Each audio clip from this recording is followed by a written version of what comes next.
السلام علیکم ورحمۃ اللہ وبرکاتہ۔ سوال یہ ہے کہ نیک عورت کی فضیلت کیا ہے حدیث میں، اور گھر کے چار دیواری میں رہ کر عورت کو کون سے نیک اعمال کرنے چاہیے؟ سب سے پہلی بات جو بہت ضروری ہے وہ یہ ہے کہ عورت کی زندگی کی تین پہلو ہے۔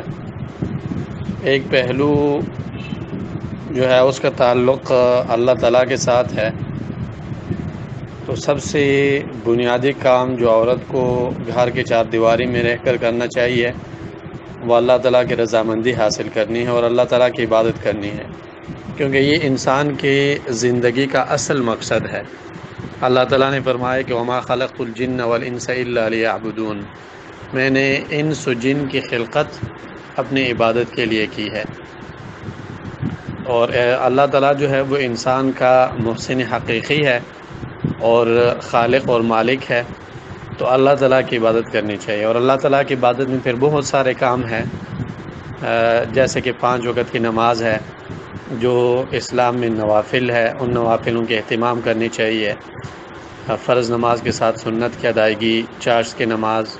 تہجد، نوافل روزے جو شریعت میں ہے، عرفے کے دن کا روزہ ہے،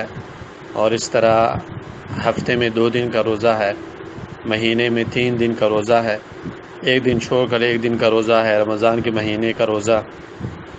صدقہ اور خیرات، ذکر، استغفار اور لوگوں کے ساتھ احسان اور بھلائی۔ یہ مختصر انداز میں وہ کام ہے جس کا تعلق اللہ تعالیٰ کے ساتھ ہے، جو عبادت ہے۔ اور دوسری زندگی کا دوسرا پہلو جو ہے وہ عورت کا اپنے شوہر کے ساتھ تعلق ہے اور زندگی گزارنی ہے، یہ دوسرا پہلو ہے۔ اور اس پہلو میں بہت ساری چیزیں ہیں۔ سب سے پہلی چیز یہ ہے کہ اللہ تعالیٰ نے قرآن عظیم الشان میں یہ بات ذکر کی ہے کہ عورت گھر اور خاوند دونوں کے لیے سکون کے باعث ہونی چاہیے۔ قرآن میں اللہ نے فرمایا کہ وَمِنْ آیَاتِهِ أَنْ خَلَقَ لَكُم مِّنْ أَنفُسِكُمْ أَزْوَاجًا لِتَسْكُنُوا إِلَيْهَا وَجَعَلَ بَيْنَكُم مَّوَدَّةً وَرَحْمَةً إِنَّ فِي ذَلِكَ لَآيَاتٍ لِقَوْمٍ يَتَفَكَّرُونَ۔ اور اللہ تعالیٰ کو جن نشانیوں سے پہچانا جاتا ہے ان میں سے ایک یہ ہے کہ اللہ تعالیٰ نے مردوں کے لیے ان کی جنس میں سے ہی عورتیں بنائی ہیں اور پیدا کی ہیں تاکہ مرد ان کی طرف سکون حاصل کرے۔ تو عورت میں یہ خوبی ہونی چاہیے کہ وہ اپنے ہسبینڈ کو اور گھر میں جو رہنے والے بچے ہیں ان کو سکون دے، یہ ایک بنیادی چیز ہے، یہ ہونی چاہیے۔ اور خاوند کا جو حق ہے وہ صحیح طریقے سے ادا کرنا چاہیے، کیونکہ رسول اللہ صلی اللہ علیہ وسلم نے فرمایا کہ لو كنت آمرا احدا ان يسجد لاحد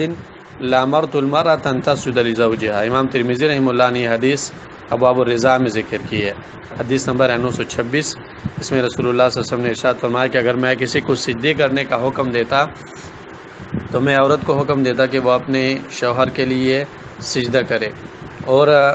مختصر انداز میں یہ بات ہے کہ سارے لوگوں کے حقوق مرنے کے بعد ختم ہو جاتے ہیں، لیکن والدین اور ہسبینڈ کا حق جو ہے وہ مرنے کے بعد بھی ادا کرنا چاہیے۔ حدیث میں رسول اللہ صلی اللہ علیہ وسلم نے ارشاد فرمایا ہے کہ لا يحل لامرأة تؤمن بالله واليوم الآخر ان تحد على ميت فوق 3 الا على زوج فإنها تحد عليها 4 أشهر و10۔ امام بخاری رحمہ اللہ نے کتاب الجنائز اور امام مسلم نے کتاب الطلاق میں یہ حدیث ذکر کی ہے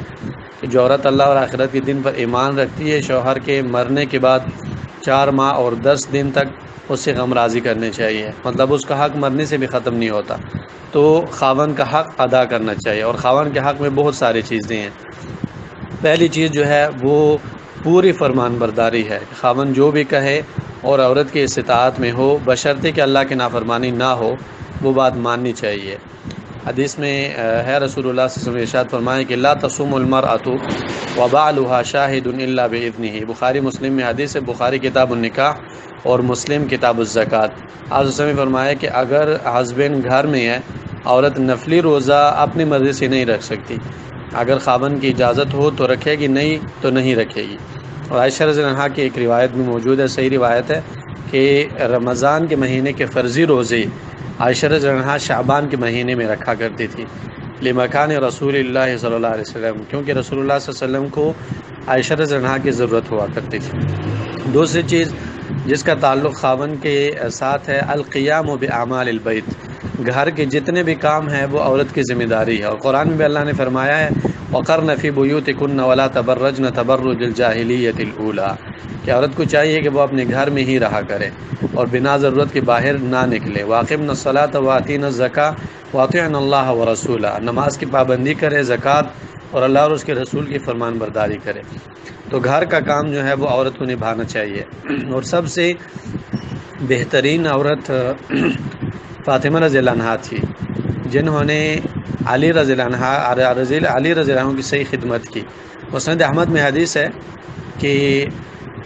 غلام اور کنیز لائیں گے تو علی رضی اللہ عنہ نے فاطمہ رضی اللہ عنہ سے کہا کہ آپ جائیں اور رسول اللہ صلی اللہ علیہ وسلم سے مطالبہ کریں کہ آپ کو کوئی غلام یا کنیز دے تاکہ آپ کے گھر کی خدمت وہ کر سکے، کیونکہ فاطمہ رضی اللہ عنہ گھر کی خدمت کرتی تھی، علی رضی اللہ عنہ کی خدمت کرتی تھی، یہاں تک کہ اس کے ہاتھوں پہ نشان بن چکے تھے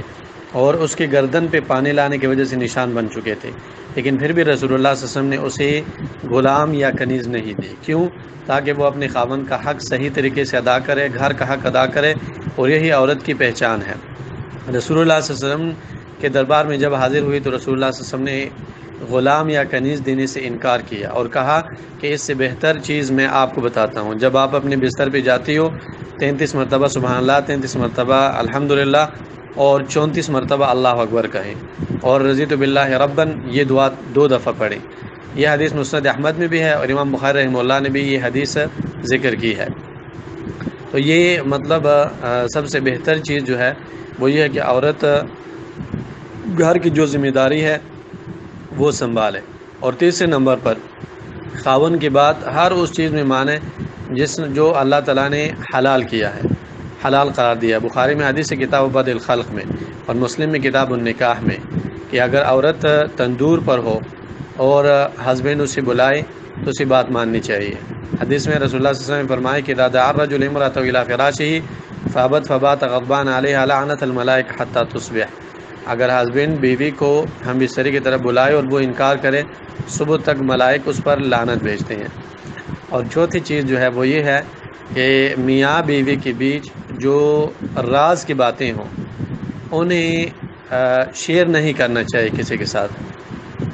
رسول اللہ صلی اللہ علیہ وسلم نے ارشاد فرمایا ہے، حدیث ہے کہ فَأَمَّا حَقُّكُمْ عَلَى نِسَائِكُمْ فَلَا يُؤْتِينَ فُرُوشَكُمْ مَنْ تَكْرَهُونَ وَلَا يَأْذَنَّ فِي بُيُوتِكُمْ لِمَنْ تَكْرَهُونَ۔ رسول اللہ صلی اللہ علیہ وسلم نے فرمایا کہ مردوں کا حق بیویوں پر یہ ہے کہ ان کے بستر پر کسی اور کو نہ بٹھائے، اور جنہیں عورت پسند نہیں کرتے وہ اس کے گھر نہ آئے۔ اور اس طرح حدیث ہے رسول اللہ صلی اللہ علیہ وسلم نے ارشاد فرمایا ہے کہ عورت کو خاوند کے مال اور اس کی عزت اور اس کے اولاد کی حفاظت کرنی چاہیے۔ حدیث میں رسول اللہ صلی اللہ علیہ وسلم نے ارشاد فرمایا ہے، بخاری میں کتاب الجمعہ میں حدیث ہے اور مسلم میں کتاب الامارات میں رسول اللہ صلی اللہ علیہ وسلم نے فرمایا کہ خیر نساء رکبن الابلا صالح نساء قریش۔ یہ لمبی حدیث ہے لیکن اس میں یہ ہے کہ رسول اللہ صلی اللہ علیہ وسلم نے فرمایا کہ بہتر عورت وہ ہے جو کہ اپنے اولاد کی صحیح طریقے سے تربیت کرے اور خاوند کے مال اور اس کی عزت اور آبرو کی حفاظت کرے۔ تو گھر کی حفاظت اور اسراف نہ کرنا خاوند کے مال میں، اور بنا ضرورت کے گھر سے باہر نہ نکلنا، اور جتنا ہو سکے خاوند کے ساتھ اچھا معاملہ کرنا۔ تو یہ عورت کی زندگی کا دوسرا پہلو ہے جس کا تعلق ہسبینڈ کے ساتھ، اور تیسرا پہلو جو ہے وہ یہ ہے کہ عام لوگوں کے ساتھ عورت کا چال چلن اچھا ہونا چاہیے، اخلاق اچھے ہونے چاہیے، اور لوگوں کی مدد کرنی چاہیے جتنی اس کی استطاعت ہو۔ اب جس عورت کی زندگی کی یہ تینوں پہلو صحیح ہو تو یہ کامیاب عورت ہے، اور یہ وہی عورت ہے جس کی فضیلت احادیث میں ذکر ہے۔ اور اگر ایک عورت ایسی ہے تو وہ یقیناً جنت کے مستحق ہے۔ تو یہ سب سے بڑی فضیلت ہے عورت کی کہ وہ جنت چلی جائے۔ مسند احمد میں حدیث ہے، پہلی جلد 191 نمبر پیج پہ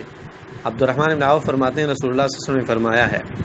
اذا صلت المرأة خمسها وصامت شهرها، جب عورت 5 وقت کی نماز پڑھے، رمضان کے مہینے کے روزے رکھے، شرمگاہ کی حفاظت کرے